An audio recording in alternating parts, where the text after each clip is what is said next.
health and wellness sector in the country has been long awaiting a truly comprehensive platform for recognition and salutation of its varied facets through a fierce and peer-driven process. Thus was born the Indian Health and Wellness Summit and Awards 2014, IHW Awards. The first ever initiative of this kind to be managed by the media, health sector bodies and organizations.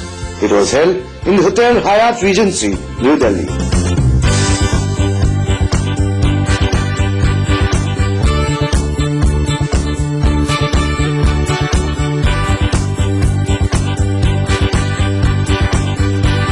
IHW Summit and Awards is an initiative of the Hero Cycles and powered by Yes Bank.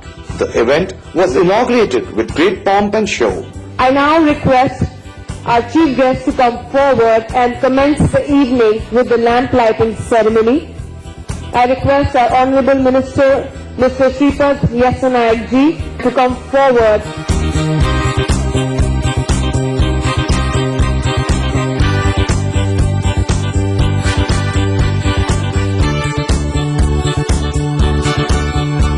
The India Health and Wellness Summit 2014 brought together health and wellness professionals, investors, entrepreneurs, managers and strategic players from the health and medical fraternities of India. As I am on a pre-planned cruise away from Delhi.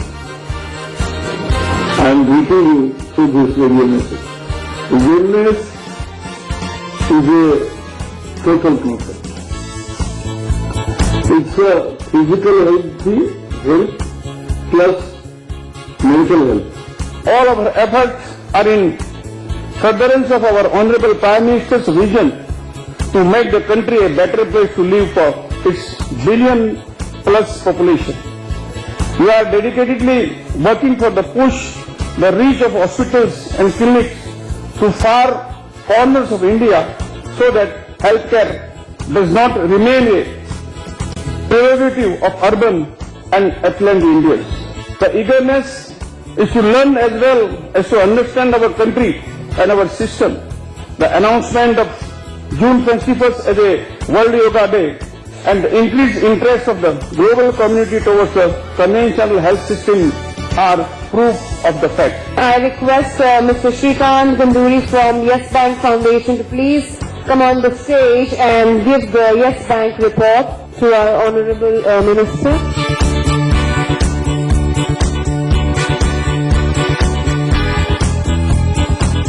The event preceded by the Brainwaves Health Knowledge Summit to deliberate on burning issues related to healthcare industry. The unique and mega discussion forum brought together all stakeholders in the discourse under one umbrella. The challenge that I placed before Dr. Mishra was, how do we break down silos in healthcare to look at health in India? To Raghu, the question was, how do we bring things together to count for health in India?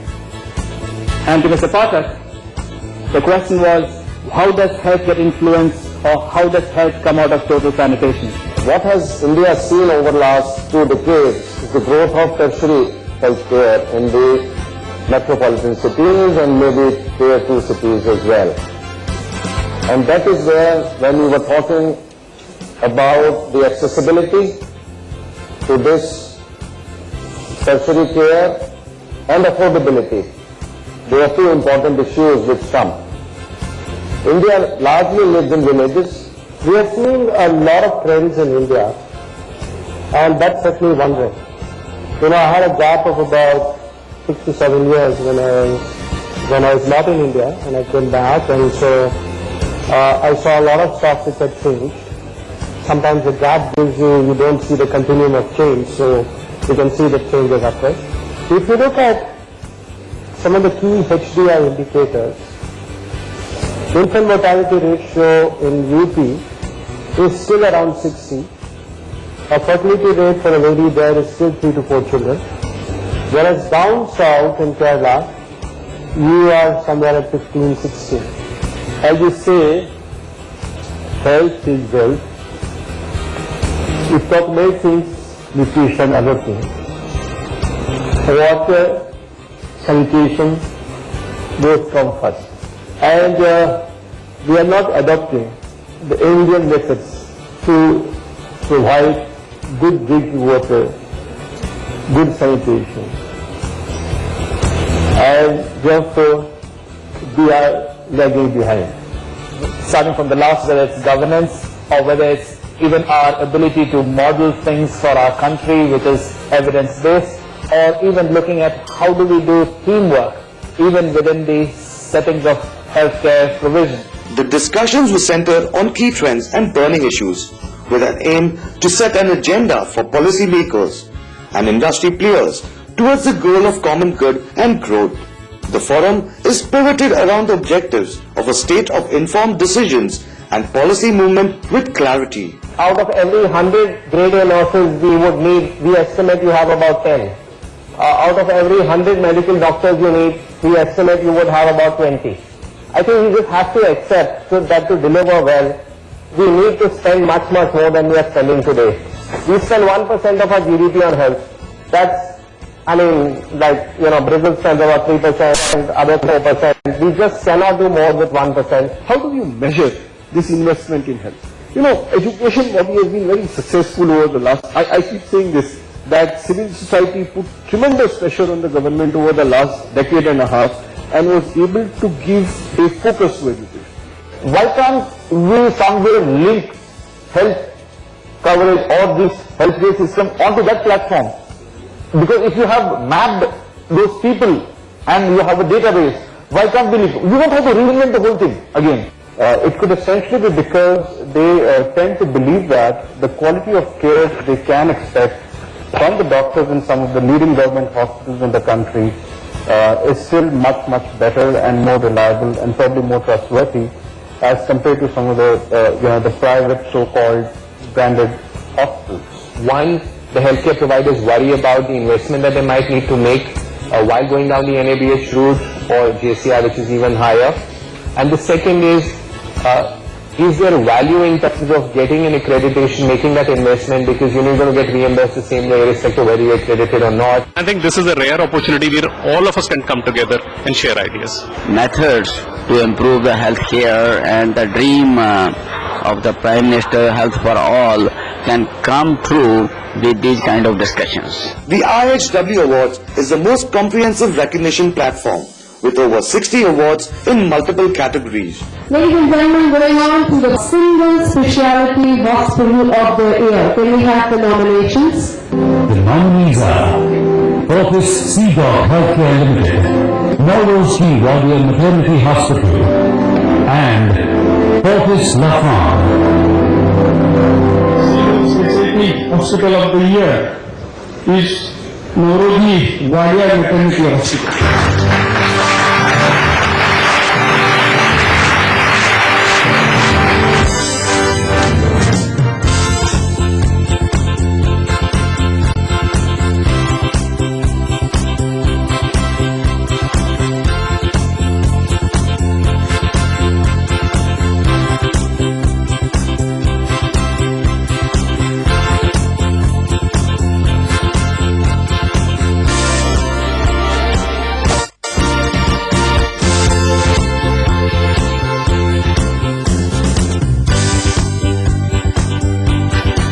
The Indian Health and Wellness Summit and Awards 2014 also organized a cultural program with mythological music and dance.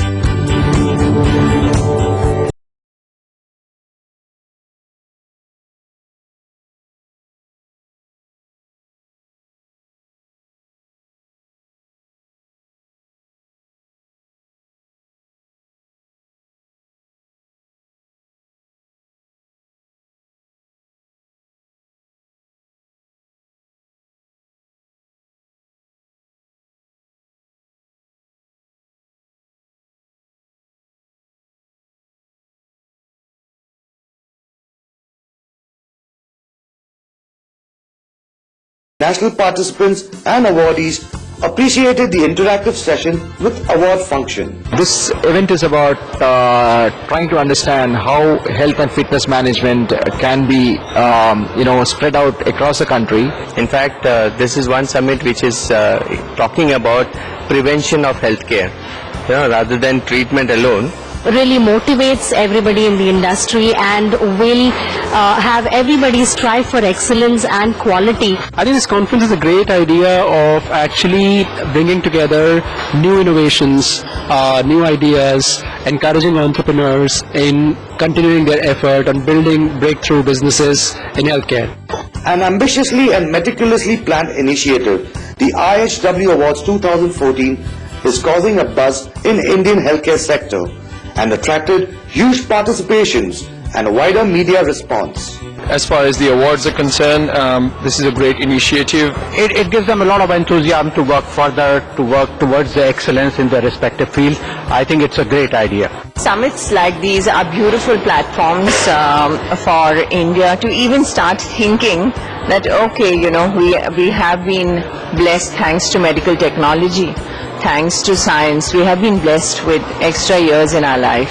We should encourage these kind of summits, and definitely I think health comes first, and it's a synergy of health, beauty, everything goes hand in hand. So I think it's really important that recognition is happening finally in the Indian health industry. It's important to get concerned people and key opinion leaders together. Indian Health and Wellness Summit and Awards 2014, the most advanced and futuristic platform on healthcare and well-being in the country. This summit was basically to bring together a lot of ideas which are directly related to health and are not directly related to health, but have a substantial influence on the health care scenario of the country. The event completed with a positive approach for healthy India.